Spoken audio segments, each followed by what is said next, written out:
Finally നമുക്ക് കിട്ടിയിരിക്കുകയാണ് നമ്മുടെ ഐഫോൺ 11 256GB വേരിയൻ്റാണ് കിട്ടിയിരിക്കുന്നത്. അപ്പോൾ ഇതിൻ്റെ അൺബോക്സിംഗ് ആണ് ഇന്നത്തെ വീഡിയോയിൽ നമ്മൾ ചെയ്യാൻ പോകുന്നത്. വളരെ നോർമലായിട്ടുള്ള പാക്കേജ്. ഞങ്ങൾക്കിപ്പോൾ ഇവിടെ ഇരുട്ടായി തുടങ്ങി, അതുകൊണ്ട് നമ്മൾ പുറത്ത് ചെയ്യാമെന്ന് വിചാരിച്ചു, അകത്ത് ലൈറ്റ് ഇല്ലാത്തതുകൊണ്ട്. അപ്പോൾ നമുക്ക് പുല്ലിലിട്ട് തന്നെ അൺബോക്സ് ചെയ്യാം.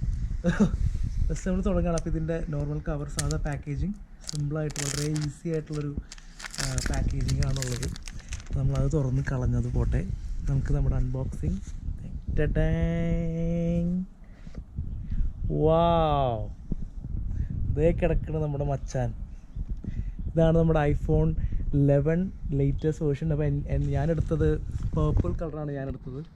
എനിക്ക് എന്തോ പർപ്പിൾ ഭയങ്കര ഇഷ്ടമാണ്. നമുക്കത് പുറത്തേക്ക് എടുക്കാം, നമുക്ക് നോക്കാം എന്തൊക്കെയാണ് ബോക്സിലുള്ളത് നോക്കാം. അപ്പോൾ മെയിനായിട്ട് ഫോണാണ് ഫസ്റ്റ് തന്നെ ഉള്ളത്. നല്ല ആൻറ്റി ആയിട്ടുള്ള സ്റ്റിക്കറൊക്കെ ഉണ്ട്. ഇതാണ് പർപ്പിൾ കളർ. അധികം എന്താ പറയുക, നല്ലൊരു കളറാണ്, നൈസ് കളറാണ്. ഒരു കട്ടിയുള്ള പർപ്പിളൊന്നല്ല, വളരെ ഒരു ലൈറ്റായിട്ടുള്ളൊരു പർപ്പിൾ. നല്ല കാണാൻ നല്ല ഭംഗിയുണ്ട്. കണ്ടോ, അത് സൈഡിൽ ഇതാണ്, ഇത്രയും തിക്നെസ് ഉണ്ട്. വലിയ കുഴപ്പമൊന്നുമില്ല. ശരിക്കും നമുക്ക് കയ്യിൽ ഒതുങ്ങുന്ന ഒരു സെറ്റാണ്. നമുക്ക് ബോക്സിൽ വേറെ എന്തൊക്കെ ഉള്ളതെന്ന് നോക്കാം. ബോക്സിൽ നോർമൽ ആപ്പിളിൻ്റെ അവരുടെ ഒരു ബോക്സ്, അത് നമുക്ക് വലിയ ആവശ്യമില്ല, കാട്ടിക്കളയാം.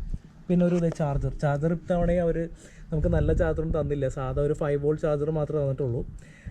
ഫാസ്റ്റ് ചാർജിങ് അല്ല. ഫാസ്റ്റ് ചാർജിങ് ഇതിൽ ഓപ്ഷൻ ഉണ്ട്, പക്ഷെ നമുക്ക് വേറെ ചാർജർ മേടിക്കേണ്ടി വരും. പിന്നുള്ള സാധാ നോർമലായിട്ട് കിട്ടുന്ന ഐഫോണിൻ്റെ ഒരു ഹെഡ്ഫോൺ, അത് ലൈറ്റ്നിങ് അഡാപ്റ്ററുള്ള ഹെഡ്ഫോണാണ്.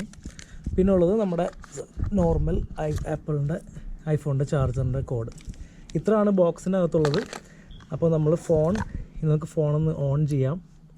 എന്താണ് അവസ്ഥ നോക്കാം.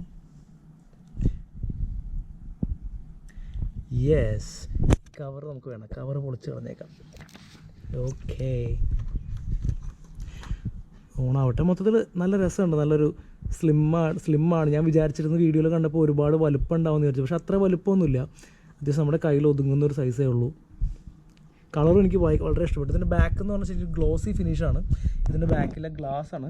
അവർ പറയുന്നത് എന്താ പറയുക, അവർ ഐഫോണിൽ ഇതുവരെ ഇറക്കിയിട്ടുള്ളതിൽ ഏറ്റവും സ്ട്രോങ് ആയിട്ടുള്ള ഗ്ലാസ് ആണെന്നാണ് പറയുന്നത്. ബാക്കിലെ ഫിനിഷ് നന്നായിട്ടുണ്ട്. പിന്നെ ആപ്പിളിൻ്റെ ലോഗോ സാധാ ആപ്പിളിലെ എല്ലാ ഫോണിലും കുറച്ച് മുകളിലാണ്. ഇപ്പോൾ എൻ്റെ ഇത് നോക്കുകയാണെങ്കിൽ, ഇതാണ് എൻ്റെ പഴയ ഐഫോൺ. ഇതിൽ ലോഗോ ഇവിടെയാണ്.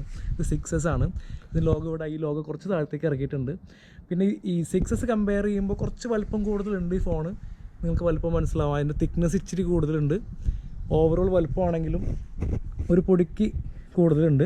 പക്ഷേ എല്ലാം കൊണ്ട് കുറച്ചുകൂടി നല്ല ബ്രൈറ്റർ ആയിട്ടുള്ള സ്ക്രീനാണ്, നല്ല ഭംഗിയുള്ള സ്ക്രീനാണ്. ഐഫോൺ ഓൺ ആയിരിക്കുകയാണ്. അപ്പോൾ ഇനി അടുത്തൊരു വീഡിയോയിൽ ഇതിൻ്റെ ബാക്കിയുള്ള ഡീറ്റെയിൽസ് ഞാൻ പറയാം. ഇത് ജസ്റ്റ് അൺബോക്സിങ് മാത്രമാണ്.